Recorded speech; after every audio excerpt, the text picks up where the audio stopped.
Welcome everyone. I'm here to introduce Dr. Nancy Badger, who is the Executive Director of Counseling Services here at Old Dominion University. She received her PhD from Kent State University, and her clinical interests include trauma, issues related to disabilities, women's issues, and college student development. She's a licensed psychologist in the state of Virginia. Is there anything else you'd like to add? No. Okay. And this is her companion right down here, Indigo. Hi everybody, how are you guys doing? Good. All right, so a couple things you should know about me is that one, I walked in with a guide dog, right? And two, that should tell you that if you raise up your hand to ask me a question, I might not see you. And so eventually you're going to lose the blood flow out of your arm, okay? I do want this to be interactive. We're going to do some activities that help you understand anxiety and how that relates to performance anxiety. So we're going to do some activities together, so it is going to be interactive. I'm not just going to lecture to you, okay? So hopefully the camera can get the whiteboard while we're doing this too. Otherwise, it's not going to make a lot of sense to people. So, okay, so let's start with what is anxiety? You guys how many people have taken an introductory psych class? 1, 2, 3. So some. I can't see back over here. Almost everybody, I think. Almost everybody? Mm-hmm. Okay, so let me ask you, what did you guys learn about anxiety in introductory psych? Anything that you still remember? It sure is. It's the most common disorder, especially in college populations. Anything else? It has to do with your body releasing more stress hormones. Absolutely. Absolutely. And it's a process that's been brought on through evolution, okay? So if you think about man in the caveman days, and you know, the man goes out to hunt, okay, and he's hunting, and all of a sudden he sees a bear. Well, our body has to get ready to fight that bear really fast, right? So the stress hormones and the anxiety hormones that get released into our body, what they do is they move all of the blood flow from our chest and our abdomen out into our extremities. So if you have blood flowing through your chest, most of the time you have blood flowing through your chest and your stomach, and your body processes are happening the way they should be happening. When you're stressed out and you become really anxious, all that blood flow moves into your legs and your arms, okay? So you can really fight that bear, so you have the muscle to fight the bear. You've heard of people that have had adrenaline rushes where they've done things that should be impossible for a human to do, like lift up a car off of a body or something like that. Well, all that comes from the same hormones that make us anxious, okay? So there's only one problem. Back then, when they had these stress hormones released and all the adrenaline and the cortisol was pumping through their body, they had this bear that they could fight and get rid of those hormones. We don't have bears. We have performances, right? We have, what do you call them, auditions. We have, what are other words for it? I know there's a word that I'm not thinking of that, recitals, thank you, that's it. So that's what you guys have instead of the bear, right? So before your recital, you probably have those same stress hormones moving through your body. And the challenge is to figure out what to do with all of that, right? The challenge is to figure out what to do with all of it because there is no bear, okay? Let's do a show of hands, and Dr. Fuller, if you could help me with this part. Sure. Let's do a show of hands. How many people think that I was anxious before I did this talk, before I started this talk? Most everybody. You're all right. You are all exactly right. So what do you think I'm doing with that anxiety that is making it productive? Engaging the audience. I am engaging the audience. I am using more energy. If I walked in here and I didn't care how it went and I was just blah, blah, blah, blah, blah, blah, blah, blah, blah, blah, blah, would you guys really care? Would it really be a good presentation that was engaging, that would, help all of you understand more about anxiety? It would not. And that's one of the first points I want to get across, is that anxiety, when you're getting ready for your recital, your audition, your tryouts, whatever you call them, think of that as a good thing, because it is giving you energy. It is giving you that extra bit of energy that makes you really get up there and shine, as opposed to just getting up there and singing a song. You can really get up there and belt it out, right? So that's the first thing I want you to understand today, is that a little bit of anxiety can be a good thing, okay?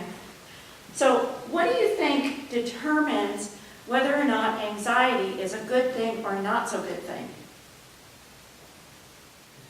How we handle it? Exactly. How we handle it.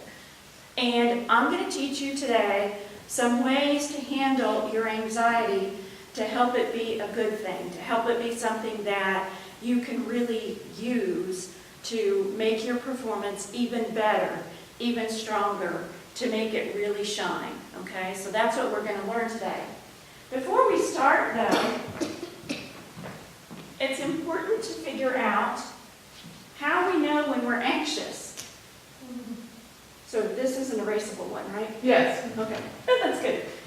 Okay, so it's important to know how. So when we're anxious, what are some thoughts that go through your mind? What are you thinking about when you're anxious? Doubts? So you're doubting your ability? Yes. Okay, what else? A lot of what ifs. A lot of What if this happens? What if I mess this up?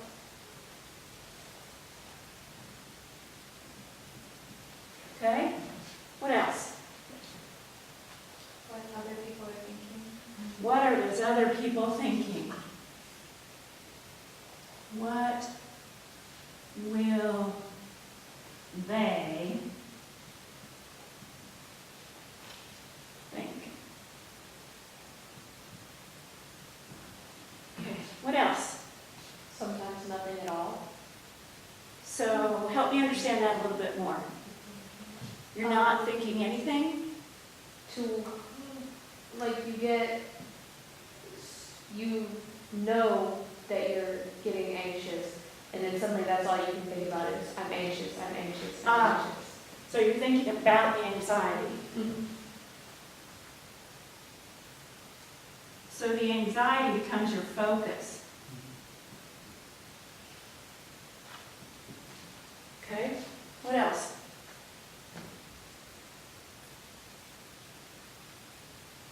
I'm always thinking, did I prepare enough?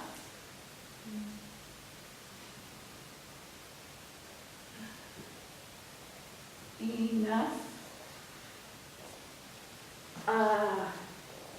Sometimes I'm thinking, well, I'll tell you what, on a scale of 1 to 10, my anxiety was at maybe a 3, and then I realized we were going to do videotape. So then it went up to like a 6, okay? And I was thinking, is my hair okay?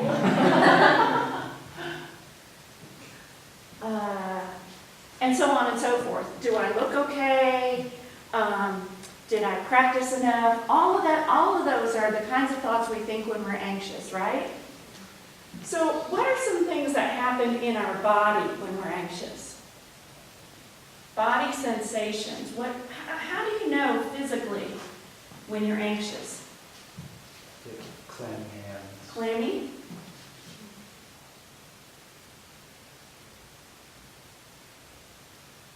I'm just going to say clammy because sometimes it's more than hands, right? What else? It's hard to breathe. Hard to breathe.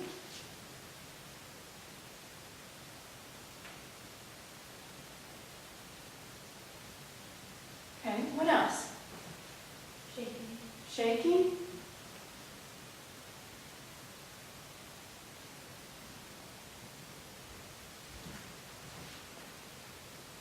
Lizzie, Dizzy?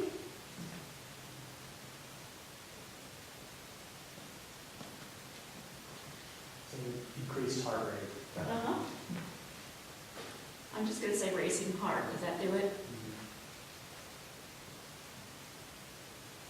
And down here, I'm gonna put racing thoughts. How many people have that?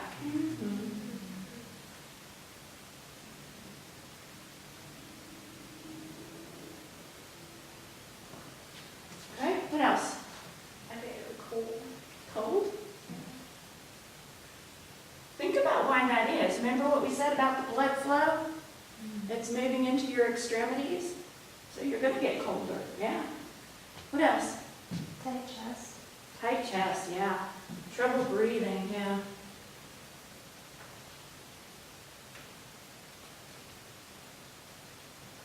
Okay, what else? Bad one for singers is dry throat. Oh.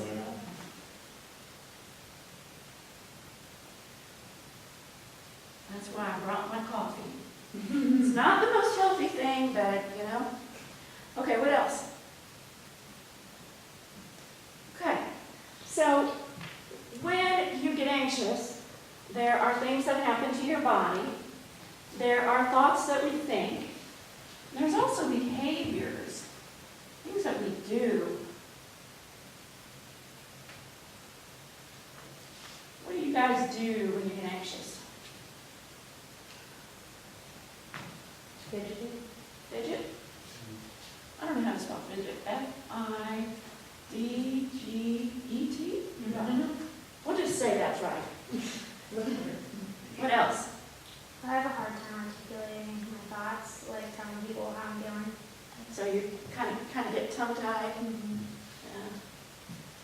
Hard time talking. I was in a meeting the other day, and all I had to do was introduce myself. But there was something about that meeting, and I don't even remember what it was now. I got real anxious all of a sudden, and I went, ooh, ooh. And then I had to start completely over. What else? Pacing. Pacing?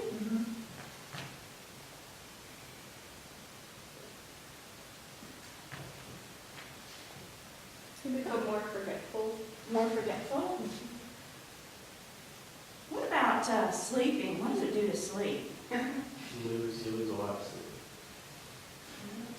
Sleep. What about appetite? Oops. Both ways. Both ways, yeah. Not eating. Or eating too much. All right. So you can see that anxiety affects us a lot of different ways. It affects our thoughts. It affects our behaviors. It affects our body in very physical ways. What does it do when we get anxious? Is there any other feelings that come along with it?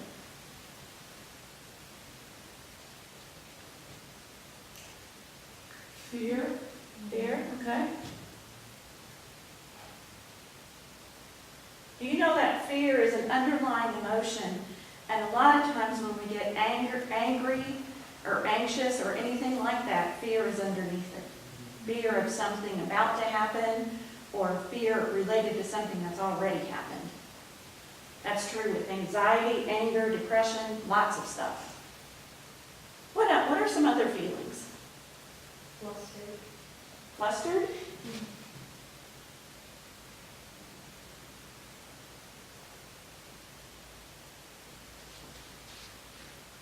Afterwards, I get really depressed. Depressed, yeah.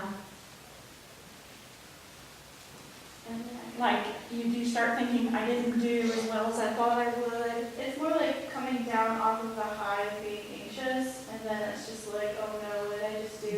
Oh, I hate myself so much. Oh, this is the worst. And Yeah. then It's kind of like, and you know, first responders have that. They call it, an adrenaline dump is the adrenaline that you get inside your body when you go out on a first response and you don't know what you're going to see, like a fireman or a policeman. And then the depression is what they describe afterwards when the adrenaline is gone and they're just left with, the leftovers of it. Yeah. Okay, so anxiety affects us in lots of different ways. So for us to start thinking about what to do with this anxiety, what do you think is the easiest thing to change? We can change our feelings, we can change our behaviors, we can change our physical body sensations, or our thoughts. What's the easiest? Probably behaviors. Okay? I would do Okay. So behaviors and thoughts, you're both right. Those are the two best ways to change anxiety. Is this thing no, it doesn't have two sides. Music staff's on the other side, which is pretty cool. Yeah, is there an eraser up there? That's what I'm looking for. Yeah, Here's it's right one. there. There you go. All right, so we're going to talk about changing our behaviors and our thoughts. And when we change our behaviors and our thoughts, it will also change some of our feelings and it will change some of our body sensations. Okay, so you guys were right. Behaviors and thoughts are the things that are easiest to change when it comes to anxiety. Okay? When it comes to any kind of anxiety, whether it's performance anxiety, test anxiety, anything. Okay, we're going to start with thoughts first, just because. No particular reason. Thoughts, and when we think about thoughts, I'm going to teach you guys your ABCs. I bet you have already thought you knew them, huh? A is, why is it not? Action. There, now it's starting to write better. B is belief.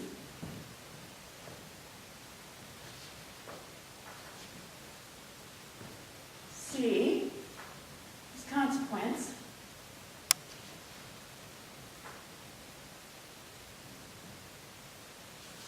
And D is dispute.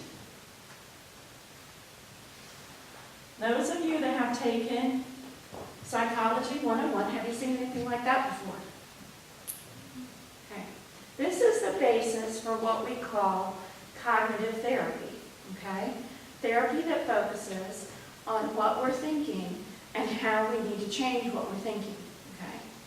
Somebody give me a anxiety-provoking event. So many.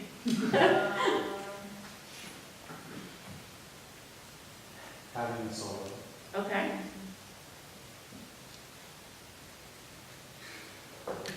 That's just general enough that it can fit all of you.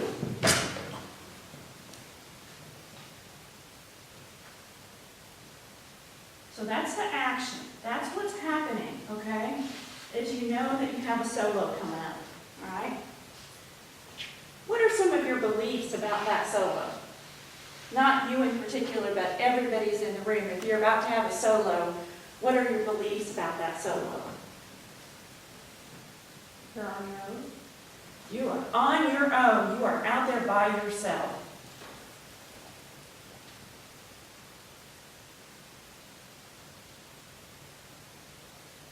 What else? Maybe it's difficult. Difficult or challenging to learn?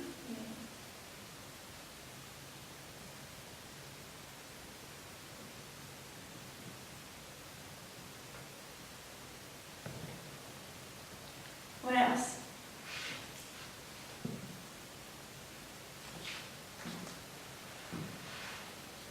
Oh crap, people are going to be looking at me.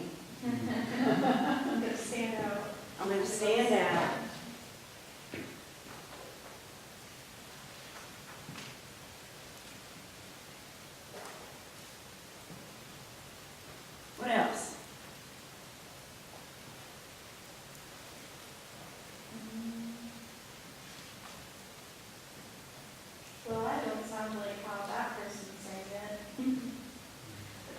so does it better? Yeah.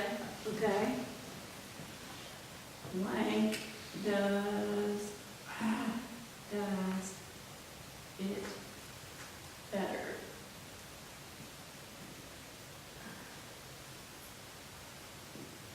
Okay? Okay, that's good enough. What are the consequences of those beliefs? Like if I believe I am on my own, I'm going to be the only one out there, what's the consequence of that? How does that make me feel? Afraid? Okay. Oops. Okay. If I'm thinking, this is really challenging, don't know if I can learn this, what are the consequences of that? Just makes it harder to learn. Makes it harder.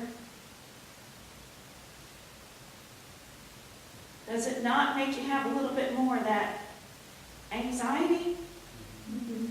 More anxious? Okay. What about I will stand out? Everybody's going to be looking at me. Makes me self-conscious. Uh-huh.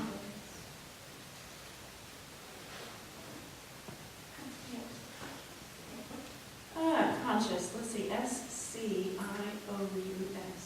Believe. Okay. Blank does it better. Really negative. Really negative, yeah. Really negative. So that's the consequences of that type of thinking. Now, what do you think D means? What do you think I mean by dispute? Dispute that vacancy measure. Yeah, so you can't change the action, right? Your professor's going to give you solos, right? You hope they do, because that's what you're here for, right? So, and this, the consequences are a result of the beliefs. So the piece that you can change is your beliefs about that, right? Okay, so what do you think would be a different belief besides, I am on my own, I will be on my own? How else could you think about that? How could you kind of dispute that belief? You think your professor's on your side? Like when they're teaching it to you, do you think they really want you to get it? Everyone wants you to succeed. Everyone watching, listening, watching. Bingo, that's where I was going. People want me to succeed. People want me to succeed. Your professor wants you to succeed. Your classmates want you to succeed. At least the ones that are important to you do, right? People want, your family wants you to succeed, right?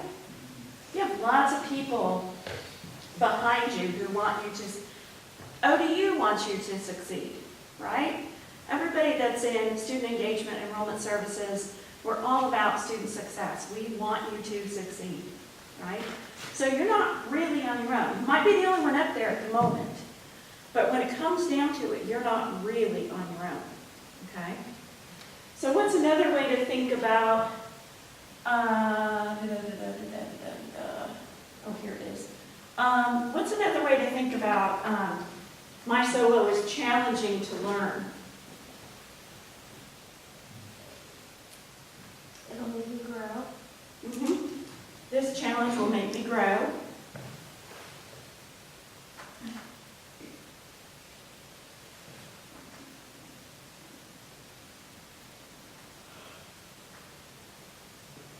What else?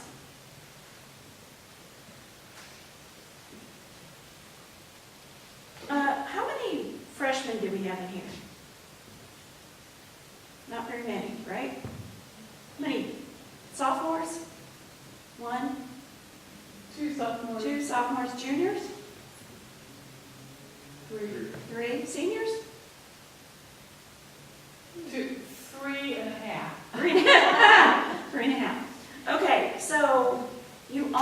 succeeded up to this point, right? You have, or you wouldn't be here. You all got admitted to college, right? Y'all are music majors, I take it? Right?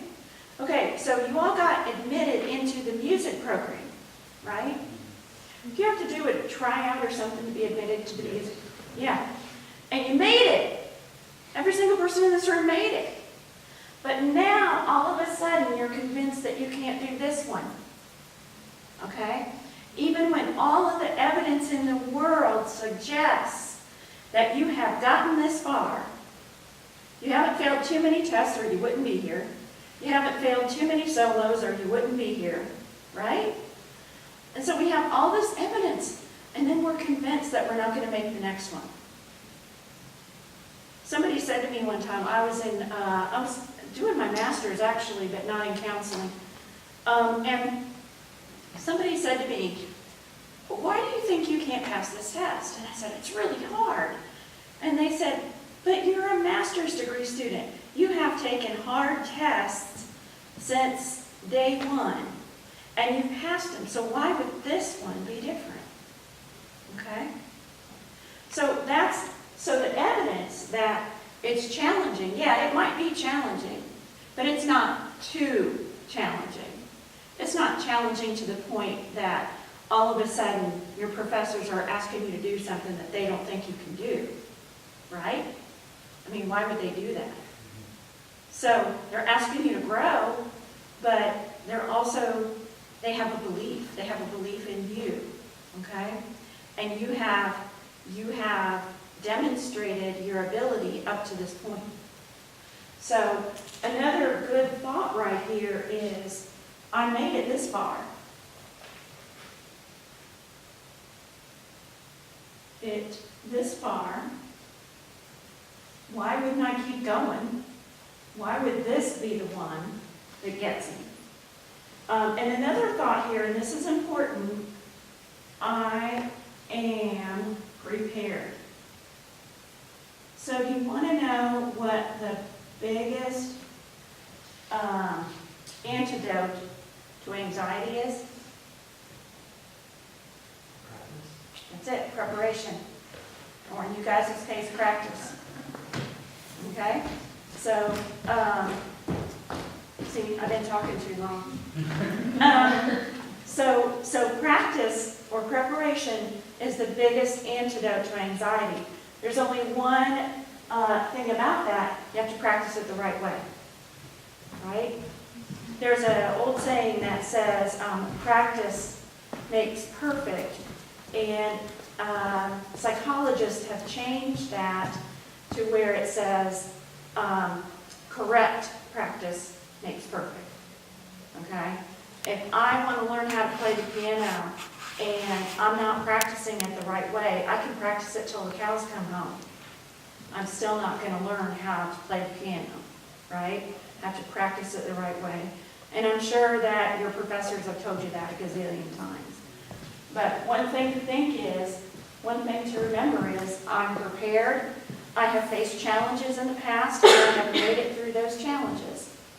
I've come this far in my college education. Why would it be any different? Okay? So, next one. I will stand out. That's similar to you're on your own, right? But it's a little bit different. Yeah, people will be paying attention to you. But how can you reframe that in your mind?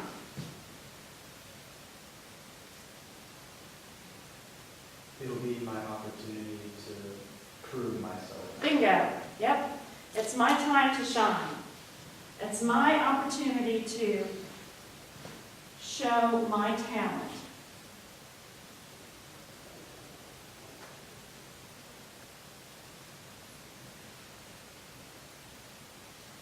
Okay.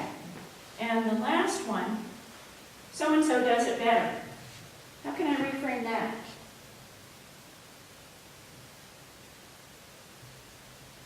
You know, so-and-so is not me, exactly. And one step further is maybe so-and-so does it different. but does that mean so-and-so does it better? Okay? I have this conversation with colleagues of mine in the office all the time. We don't counsel people the same way. People have different theories about counseling, and people also have different ways of interacting. And so, but does that mean that the way I counsel is better than the next person? No, it means we're different. So that other person will attract students that are good with their type of counseling. I will attract students that are good with my type of counseling, or who love dogs. But the bottom line is, just because they do it differently doesn't necessarily mean they are better or worse than you. It's just different. Okay? Just like people wear different colors of clothes, or people have different ethnicities or whatever. Not better, but different.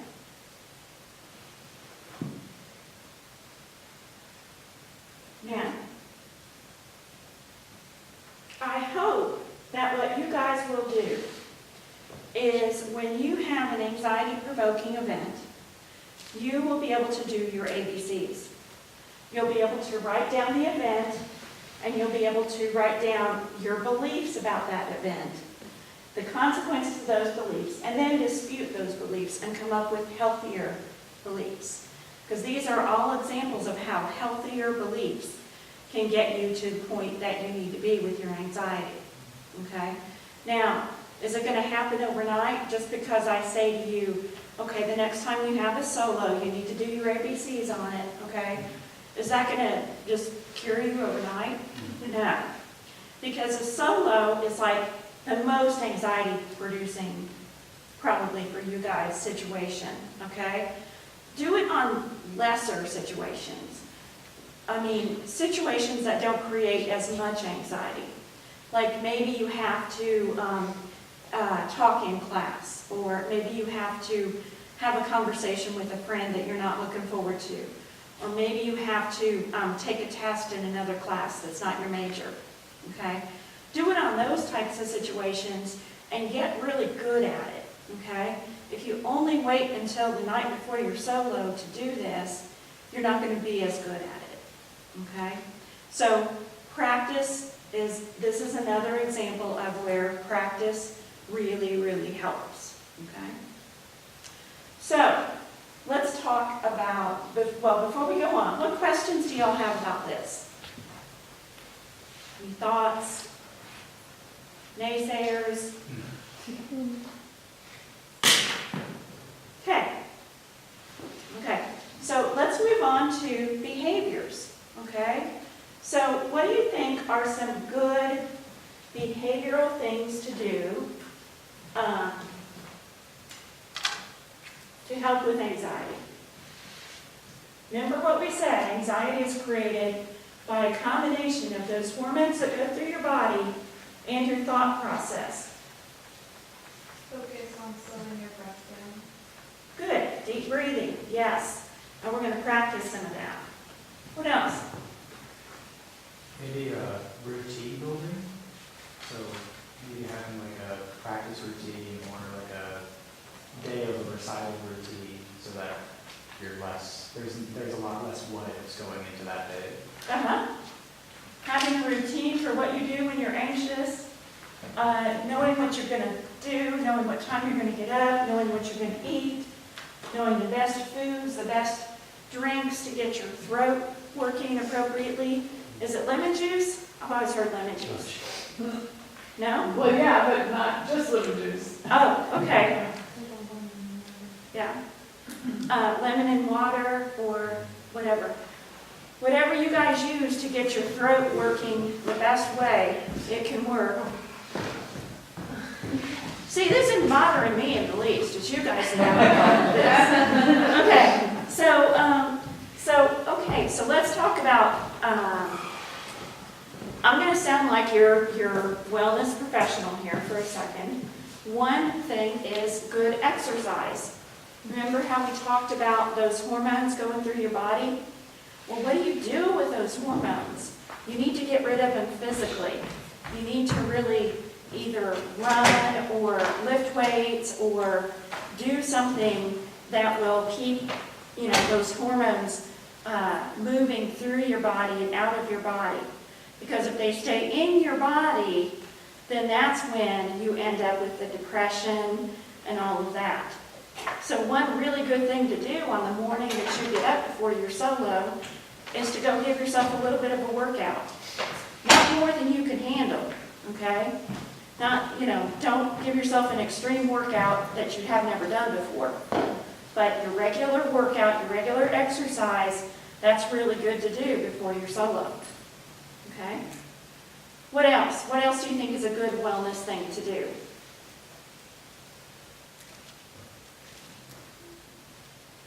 Was it the best thing in the world for me to walk in here with a container full of caffeine? Approximately. Nutrition, okay? And this is one of those do as I say, not as I do things. But practice good nutrition so that, you are as physically fit as you can be to handle that anxiety. So on the day of your solo,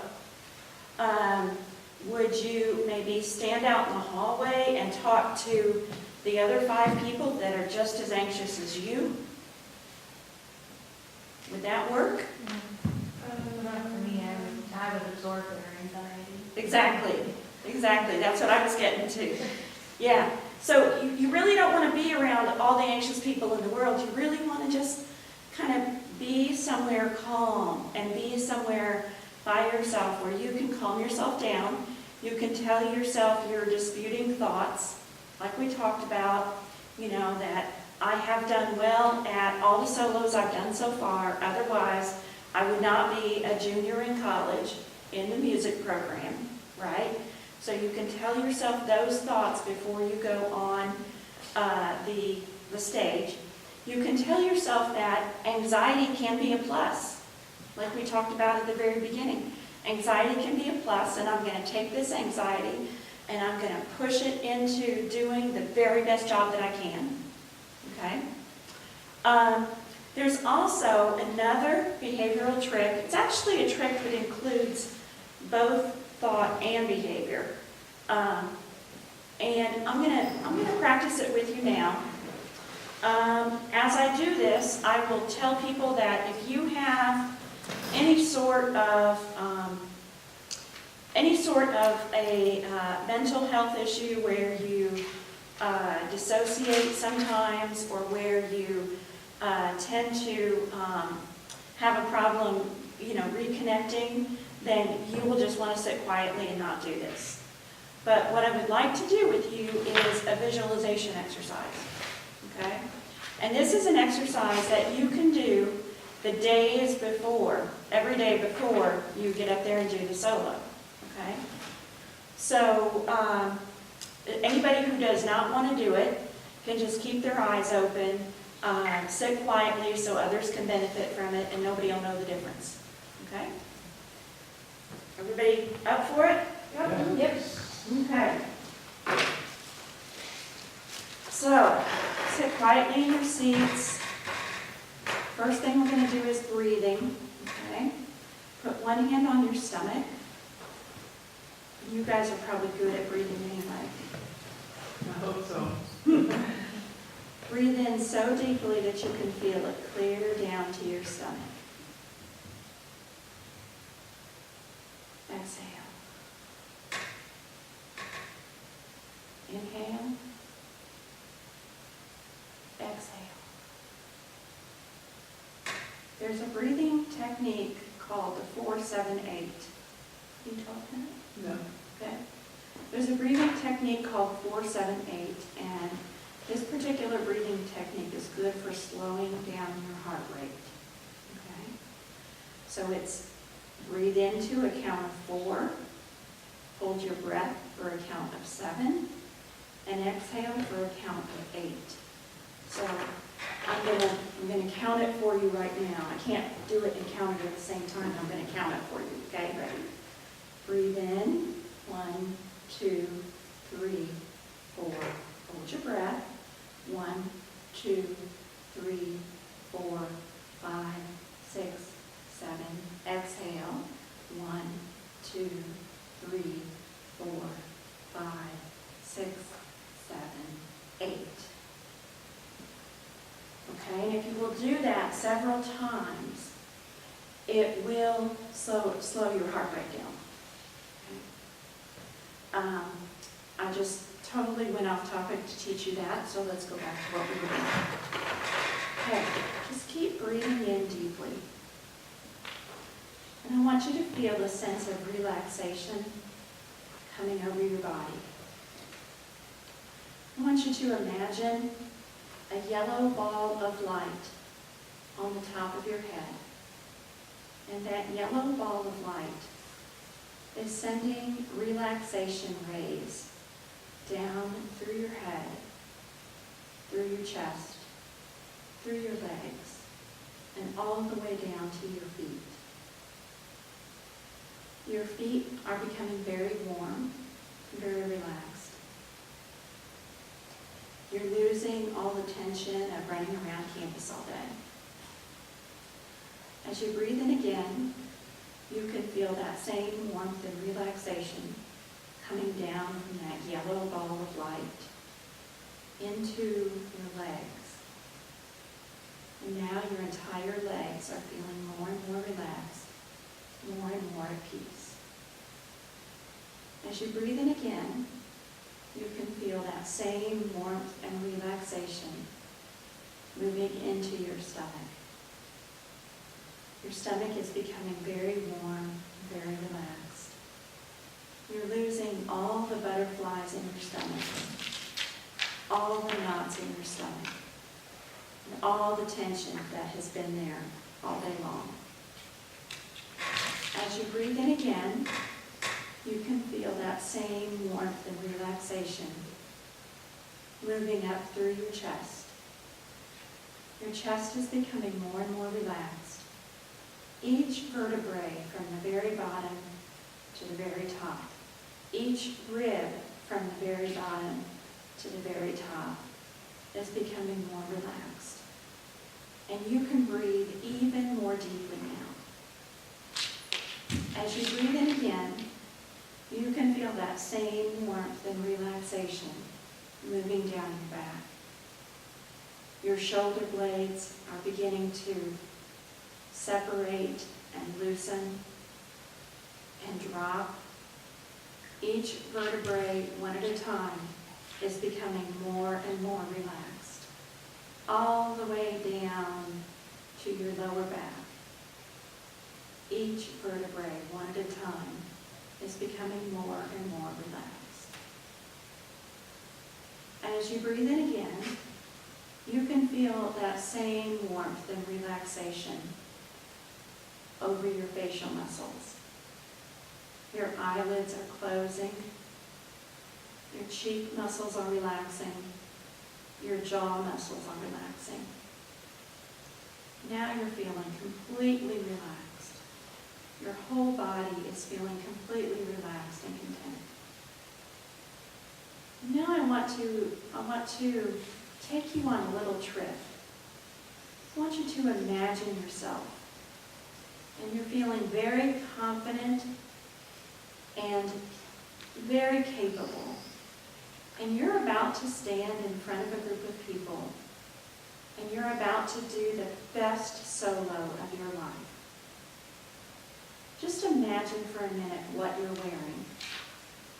What shoes do you have on? What do they look like?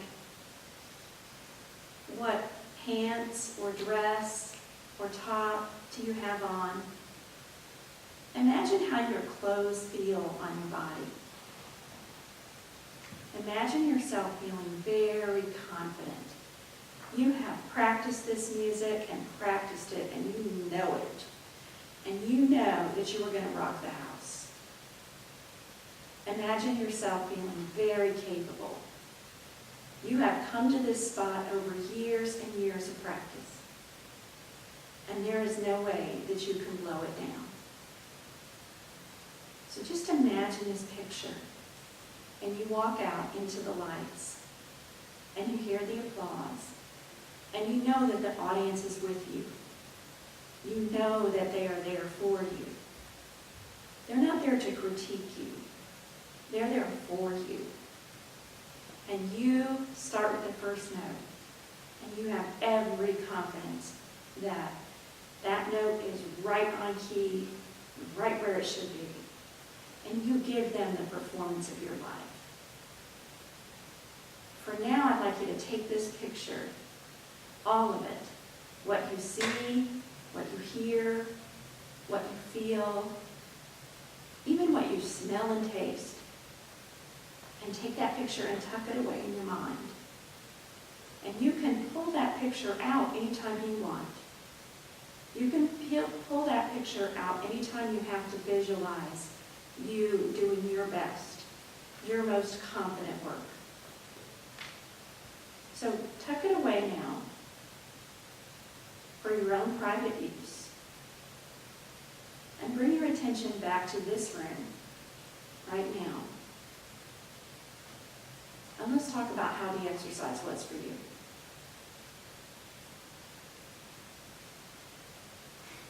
Relaxing. Yeah. Is it? Okay. I feel like I woke up from a nap. The key to what I just did, okay, is that I focused on breathing, body part, breathing, body part, breathing, body part, breathing, body part, breathing, body part, okay? And then after that, after your whole body was relaxed, you weren't helping Indigo. After that, then I brought the visualization in, okay? And in my mind, I was thinking of the women in the sparkly gowns that people wear, you know, and the men in the really cool suits and stuff like that.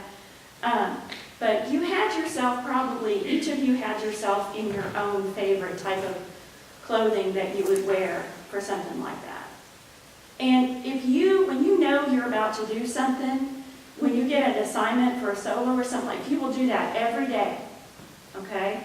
Then when you get up to give this solo, it'll be, you know, your anxiety will be at the right level, at the most helpful level, okay? If you only try to do it 5 minutes before you go on, and you haven't practiced it, guess what? It's the same as exercise. If I went to run a marathon today, I couldn't do it, right? But if I went to walk around the block, I could definitely do that. You have to work up to it. And your mind is going to be interrupting you, saying, what if this? What if that? What if I'm up there on my, all those thoughts. But you have to just keep focusing your mind on what you're doing on the visualization. And there's lots of apps that you can get that will help you with that. There's guided meditation all over the net and all over apps, okay? So you can find what works for you if you need somebody to help you through it, okay? So that's how you help, how you help your anxiety through your thoughts, your behaviors, and your bodily sensations, okay? Because we relaxed your body. That's how you help your anxiety in all three of those ways. So, any questions? That was terrific.